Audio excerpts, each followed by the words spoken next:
the League of Women Voters or the following program. During this month, I'm trying to repeat each one of the League programs twice because some people just might not be able to get to the first hearing of the program. First, that's the General Manager for the Airport District, as well as, Maryland, as well as our Runway Safety Area Project. This is a federal mandate where we are making a safe airport even safer. It's basically an airport runway that's going to have a crushable composite material that's going to stop aircraft in case they cannot stop on the east or west ends of the runway. I've lived here for 30 years. Pleased to be here and represent the airport. Thank you. Well, I too want to thank everybody for coming, especially for probably the least known about campaign and voting in this particular voting period. Nobody seems to know about the airport, yet a lot of money goes through there. And I feel a lot of money is wasted that goes through there. I'd like to make a couple of disclaimers to begin with. First of all, I own a travel agency in Carmel and have owned it for 20 years.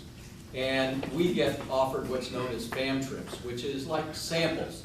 If you own a store, you get a sample of a product that you may sell. It's kind of hard to give us Istanbul. It's kind of hard to give us Uganda and the gorillas. So we go there. And I've done that. I've had a free ride on American Airlines. I won that in a raffle, so I guess that counts or it doesn't count. I don't know. Anyway, I also helped with the stand down where we took in 400 homeless veterans over the in August. And I'm for fiscal responsibility at the airport. I want to avoid lawsuits. They've had lots of lawsuits, and I'll do that through compromise. Also, you will learn that my opponents this evening tried to pass an ordinance called Ordinance 908. It didn't show any amount of money, and in that ordinance, he wanted to pay the possible attorney $20,000 a month. That's $240,000 a year. Or he says $18,500 a month. That's still $222,000 a year. That's very similar to what went on in Bell, California. Thank you, everybody, for coming here tonight and listening to us and giving me an opportunity to explain some of the great work that we've done at your airport. I live in this neighborhood. I live right down the street. I've lived here for 32 years. I've lived on the Monterey Peninsula for 45 years. For 30 years, I worked right down the street at the City of Pacific Grove Police Department, and I retired in 2006. Still a young man, only 52 years old, I decided to give back to the community. I did that by going on a number of boards. Impact for Youth, where we do counseling for drug and alcohol in schools. Interim, where we do housing and supportive services for people with mental disabilities. And most importantly, the Monterey Peninsula Airport Board, which is an elected position. I'm completing my second term, so I'm running for my third term right now. I've always made myself available to any constituent that wanted to call.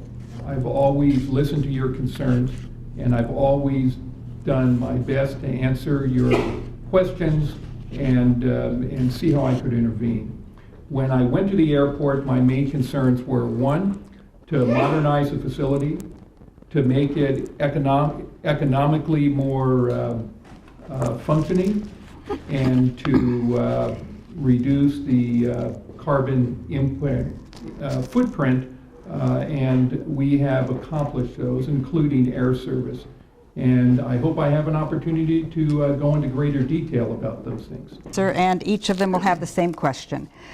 What is the function of the airport board? What is the area of responsibility physically and whatever else the board does?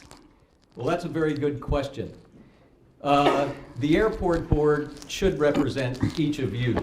The airport board should be the controlling entity of the airport. It has not been.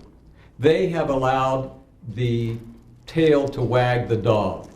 The board right now just listens too much to the people who are staff, and they need to get out there, they need to lead, they haven't led, and they have caused lots of fiscal problems. You know, one of my opponents the other day said that he really respects the airport manager in a debate just like this. Well, the airport manager has been responsible for many lawsuits, for discrimination lawsuits, and has cost the airport a lot of money. So much for my opponent's integrity. Thank you. Where do I begin? Basically, let me address some of those concerns. Yes, our general manager has had a couple lawsuits, not a lot.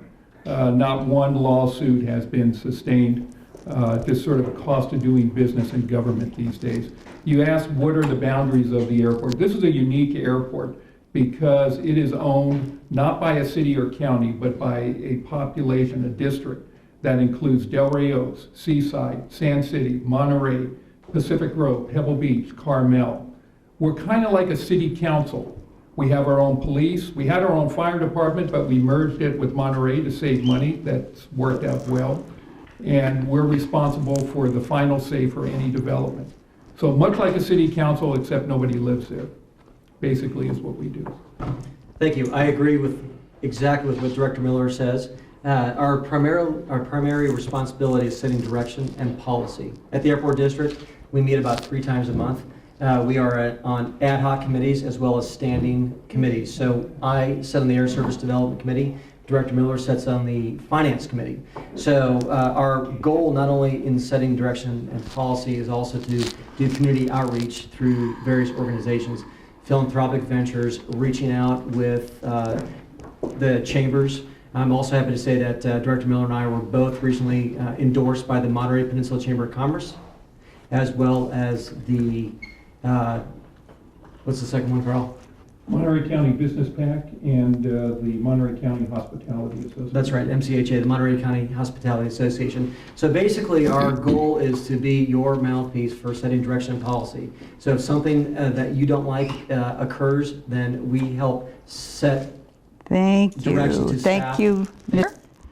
What changes and/or improvements would you make to the airport board? We have, one, we have to meet by the same restrictions as any governing body, much like a city council. So my power only comes from my ability to convince 2 other of my board members to go along with me. So one person can't make a lot of change. It's really, and the other restriction is that we have to do this in public. We can't talk behind closed doors on these things, only in very limited circumstances in closed session. The improvements, the 3 main reasons why I'm running for re-election. We have to finish our runway safety project that we're working on right now. We have to hire a new general manager. That's critical to the future success of our airport. And we have to complete our master plan, which will set the framework for the next 20 years in the vision for our airport. It was the Brown Act, where if you have 3 board members in the same agendas, and the beauty of politics is I see Director Sabo just walked into the room here, so we're actually not able to discuss about anything about future agendas with the airport district. But I'd like to thank Director Sabo for attending tonight. New manager of the airport. I think that's very, very important. It's extremely important for each of you. And this is a time to start fresh. We need to get a new airport manager who is not going to be sued, who doesn't want to be sued, and who will perhaps guide us into a situation where we have more compromise on the airport board, especially with people outside the airport gates like the Highway 68 Coalition. And that we don't think about how to stop us from parking on Garden Road. One of my opponents tried to stop cars from parking on Garden Road and wanted them to be ticketed more by the Monterey police, so that would force you into the Monterey parking. All right, the next question, Mr. Nelson will begin. Who would you say are your primary constituents? And I'm going to respectfully not answer that question at this point. I'm going to answer to Dan Presser's comments about parking on the Highway 68 Coalition. We were sued over the barrel by the Highway 68 Coalition over $1.1 million. Those are your funds, folks, $1.1 million, which I believe Dan Presser does support. The reason why we do not support, and he keeps saying his opponent, it's actually directed at Carl Miller, and I would invite Dan Presser to essentially leave Director Miller alone in some of his good work here. The reason why we have Garden Road monitored is for your safety and for the business people on the road there. We have homeless people living on that road. We have one family who has a tricycle out there, and they end up using the bathroom out there by the bushes just because it's a convenient area to park here. There are many, many other areas where we can have folks park their vehicles. The unfortunate people that are homeless here. Thank you. Thank you. Well, thank you for that. I am endorsed by Dick Cyril, who is the senior airport board member. Now, that's kind of interesting to be endorsed by the senior airport board member. And I'm also endorsed by our beloved State Senator Bill Monning. Bill Monning very rarely goes into campaigns like this, but he supported me and he knows who I'm running against. So as far as the airport is concerned, the Garden Road parking, I think you need to go back and read the statements that he said. He actually stated that he wanted to close Garden Road parking so that more people would go into the airport, not for the reasons that you stated. That's nice, but that's not what he said in airport meetings. Who would you say are your primary constituents? Well, everybody in this room, of course, and thank you for coming tonight. I mentioned the boundaries. This is not a district, so we're an at-large district. And it is the residents, it is the business community, and it is the traveling public that uses our airport is my constituents. The people who live in those geographical areas are the one that can vote for me. As far as Garden Road, I had 30 years as a police officer. My concern was a friend of mine had their car broken into, their house was also broken into. We knew we were having a lot of crime down there, and we were also having a lot of bleed over into the airport. It was never proposed. That's City of Monterey. We asked them in the liaison meeting to consider it. It wasn't considered, wasn't the end of the world. We do fine with parking, by the way. The convenience about our airport is Thank you don't have you. to park. You can. Mr. Presser. Well, that's a very good question, and fortunately, it's not as bad as it used to be, because the aircraft nowadays are much quieter, the newer aircraft. We do have some aircraft that come in here that's very noisy. We need to make sure that they don't make their turns before they get out over the water, where people will not be disturbed by the noise that they make. That's what I think. Okay. Mr. Miller. This is something I've been dealing with for the last 8 years. We have a number of voluntary rules in place. We can't mandate them. Federal government has taken that authority away from us. We have nothing to say over rates and fares. We have nothing to say when a person wants to land at our airport. We have nothing to, we can't make restrictions on once they take off. That falls under the FAA. We are going to be meeting and talking about this. We were planning to do it in October. It looks like it's going to happen in November, where we'll review our noise abatement procedures, and mainly it's this education with our pilots and with our commercial pilots. As a former commercial pilot for Southwest Airlines, we have loud airplanes, we have quiet airplanes. The best thing to do is if you have a loud airplane that departs over your house, call the airport district, call Ken Griggs, 648-7000, and we'll take care of the problem. Thank you. Okay, the next question begins with Mr. Miller. How can you reduce airport costs related to flying in and out of Monterey? I just told you we have no control. Federal government has taken that control away from us in what's called the Airport Noise and Capacity Act. And here's the thing. I tell people, if you want to cause a fight on an airplane, you don't have to say you have a bomb or anything. Just start asking people what they paid for their ticket. Everybody pays a different price. The airlines call that dynamic pricing. Mr. Presser seems to think that he can set some standard price that we're going to be consistent with major markets. Not true. Been in this industry for 8 years. Airlines try to charge the most money possible. Dynamic pricing is, if you're buying tickets, the price go up. If you're not buying tickets, the price go down. If you look at a price ticket on a Friday, you're probably going to pay more than if you look for that same ticket on a Wednesday. It's a mystery how that is. But there are things we can do. Thank you. Mr. Nutt. Last week, I checked the prices to go to Phoenix. It's $325 with 2 nights hotel stay. On Allegiant Airlines, it's $282 with 3 nights hotel stay. San Francisco is expensive. San Diego is, if you were to buy it today, $325 round trip with 2 nights stay. It is dynamic pricing. I agree with Director Miller about this. We cannot set the rates and charges of the airport.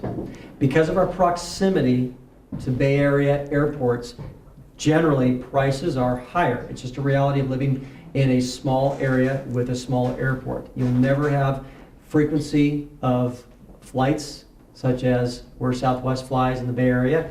So the thing is, we live in a small airport in a small community, and because of the lack of frequency, we're going to have higher prices. Thank you. Well, needless to say, I don't totally agree with them. I am the only true travel professional running for the airport board.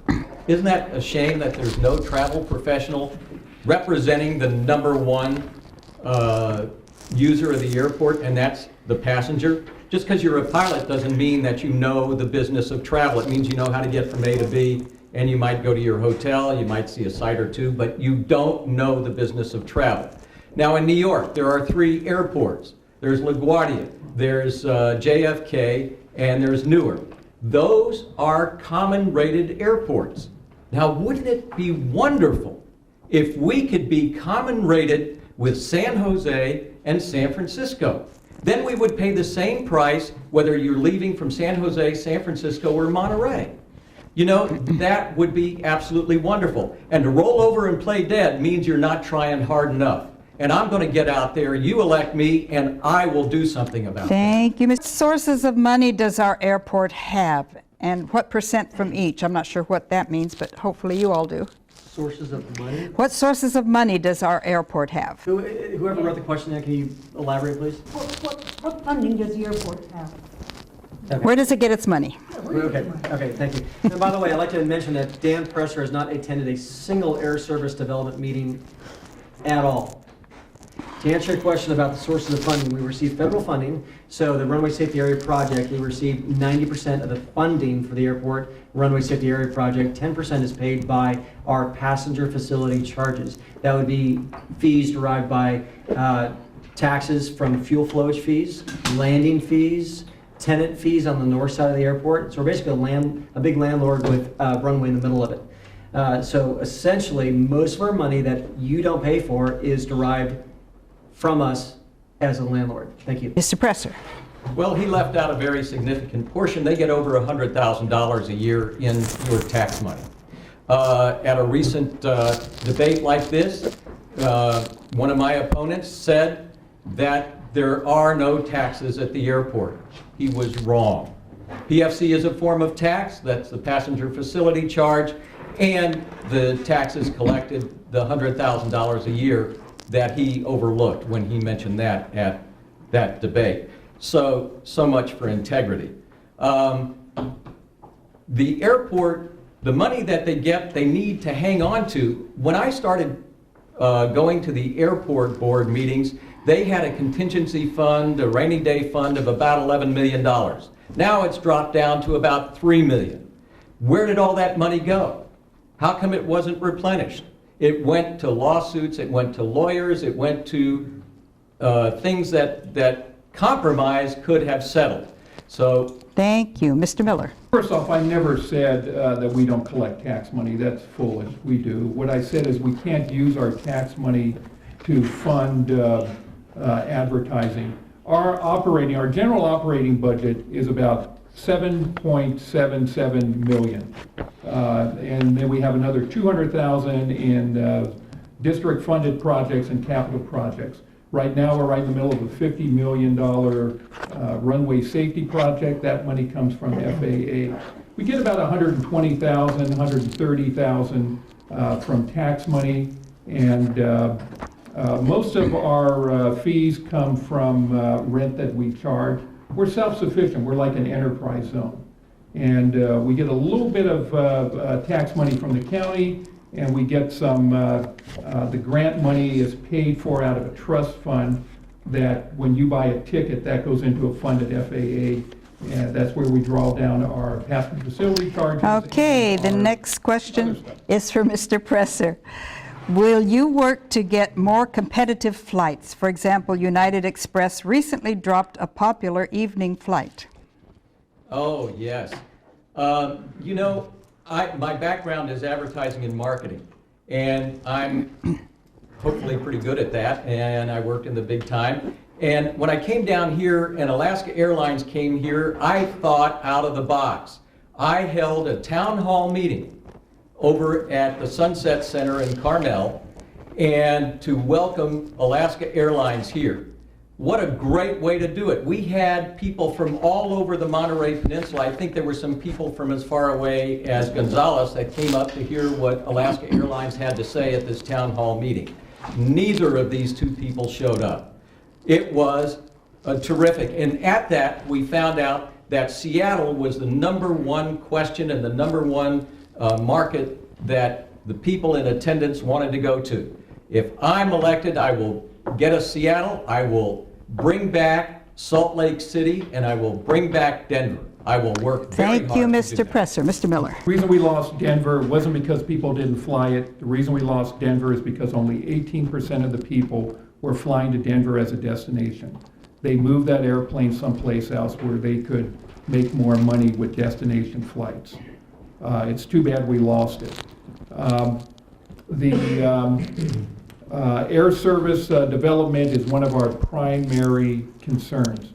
And yes, so that loss of that Denver flight represented about a 7% loss of capacity. But just today I found out that Allegiant, instead of flying 2 flights a week, is going to be flying 4 flights a week. We're going to work on making sure those planes don't fly over your house, Howard. And then also US Air, I just found out starting next month, they're going to be flying a much larger aircraft. So that almost replaces completely what we lost. We've identified. Okay, Seattle. thank you, Mr. I'll pick up where Director Miller left off. In terms of competitive flights, we have added flights in the past. We've added San Diego, which is a real feather in our cap, and also we added Hawaii nonstop flights on Fridays. However, our good folks in Monterey County did not buy enough tickets. Our load factor for the initial inaugural flight was 25%.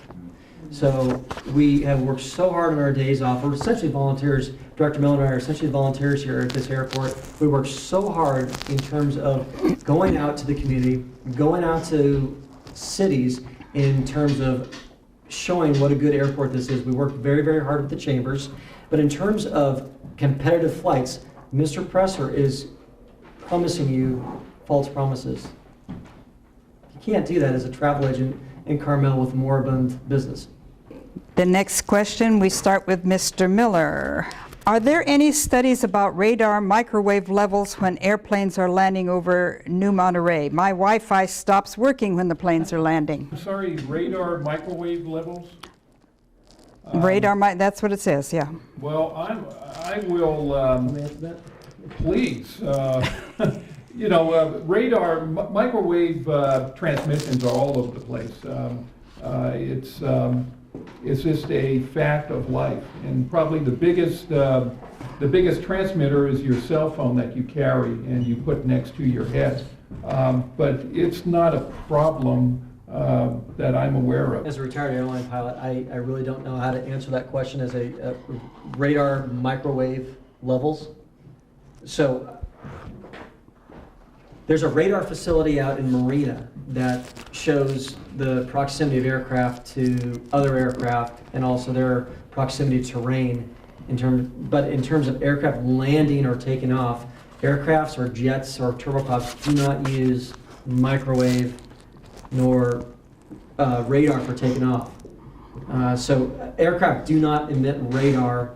Radar facilities do emit radar, but that's on a ground-based facility. So I honestly, as with 8,000 hours of flight time, I just don't know how to answer that question. I'm sorry, if there's another wording in that question, I could perhaps answer that. That's all it says. About landings.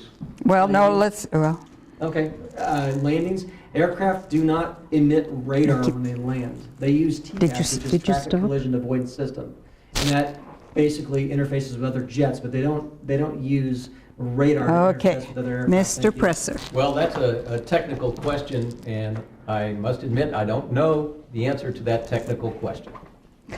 Okay, we have, I believe, yeah, we'll ask one more question, and then it'll be time for closing statements. And we start with Mr. Nelson. Which issues on the board do your qualifications help you decide? Why are you qualified for the board? What can you do? Well, as a airport board member, I have taken it upon myself to become an airport administrator. It's called a CM, and that's all similar to an airport. It's like a mini master's degree, if you will. I've also received an airline transport's pilot's license, an ATP, airline transport pilot's license. In addition to the CM and the ATP, I've also had many, many interactions with the city. I've lived here for 30 years. I thought we had 2 minutes. No, 1 minute. This isn't your closing statement. Question. Okay. Oh, no, oh, did you put up stop? No, you, 30 seconds. 30 seconds. Basically outreach. I mean, if you want to look at us here, Carl Miller and I worked so hard at making this airport a better place. This is your airport here. You know, if you want, listen, honestly, if you want to have someone who looks like a koala bear who lives in a tree, go ahead and vote for Dan. But in other words, I would say vote for us here. This is Okay. ridiculous. This is another, That is demeaning. That. Mr. Presser, it's your chance to answer this question. Which issues are you qualified to decide? God, I guess I look like a koala bear. I better talk with an Australian accent. I am the only true travel agent, the only true travel professional, and I would be a tremendous asset on your airport board because not only am I a travel professional, but my background is advertising and marketing, and I can help advertise and market our wonderful community in locations and markets outside of the peninsula. Not only do we need to have people from here fly out, but we need to have people from outside the peninsula fly in. That's where the jobs come from. We want them to land here so that when they get here, they rent a car here, they go to a hotel here. You know, I was on a flight one time coming in during Antique Car Week, and we landed in Thank you, Mr. Miller. I'll tell you the story later. I've been on the board for 8 years. I'm the second longest serving board member. And by the way, I'm also endorsed by Dick Searle, as is Matt Nelson, and every other board member, both Matt and I are endorsed by.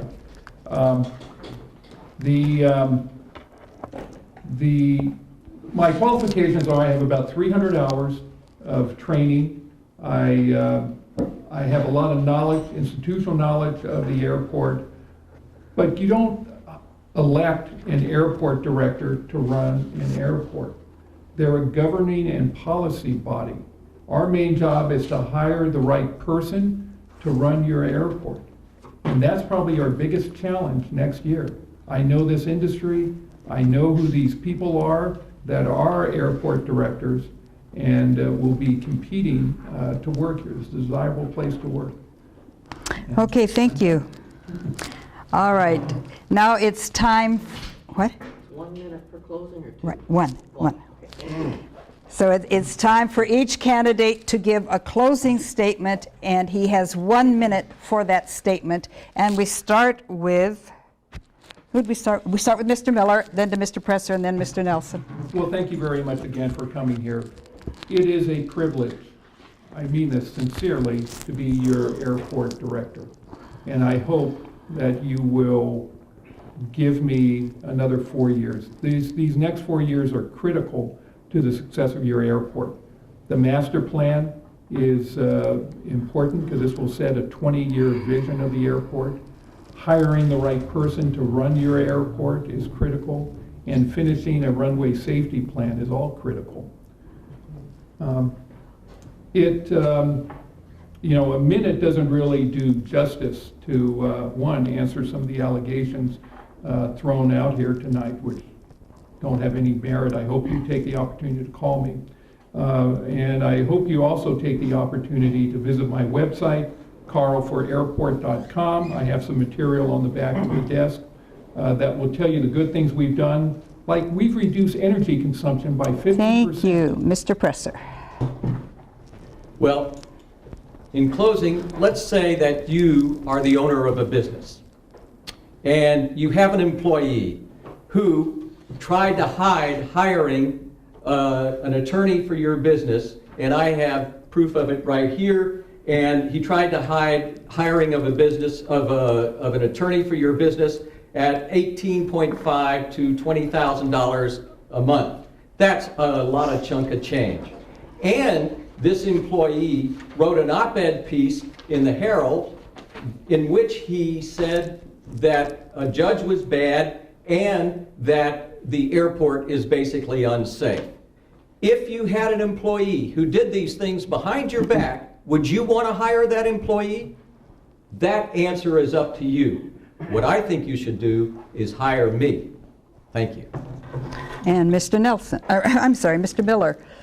I think the board, including Director Miller, we've done a great, I'd like to thank you once again for attending tonight. Director Miller and I believe we've done some great work here. We so much appreciate your attendance tonight. I'd like to remind you that had Dan not decided to run for a 6th time, we would be saving $130,000 of your taxpayer dollars tonight. Enough is enough. We do a good job, though we don't agree with everything. We pretty much do a fairly good job of the airport district. And I'm sorry it's gotten so acrimonious tonight, and it's been such a heated debate, but we're here to set direction and policy, and at the end of the day, we're here to do